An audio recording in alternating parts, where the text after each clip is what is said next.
Исәнмесез, саумысыз достар. Әйдәгез әле биразгына Казанда яшәүчеләр белән татар эстрадасы турында сөйләшик. Һәм җырчылар турында ниндирәк фикердә икәнлекләрен белик. Киттек. Бүгенге көндә Татарстанда иң талантлы җырчы кайсысы? Илсия Бадретдинова. Илсия Бадретдинова, Эльмира Калимуллина, Салават абыйны, әлбәттә, Марат Яруллин, Дәфне, Бигыши, Беку, Дышать. Топ еще Илсия Бадретдинова, Фирдус Тимаев һәм Салават Фәтхетдинов. Ничек уйлыйсың, бүгенге артистлар арасында кайсысы иң бае?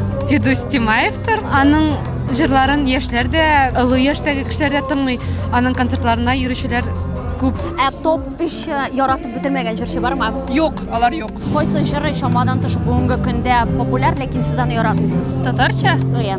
Барсы да яратам, барсы да әйбәт. Все классные.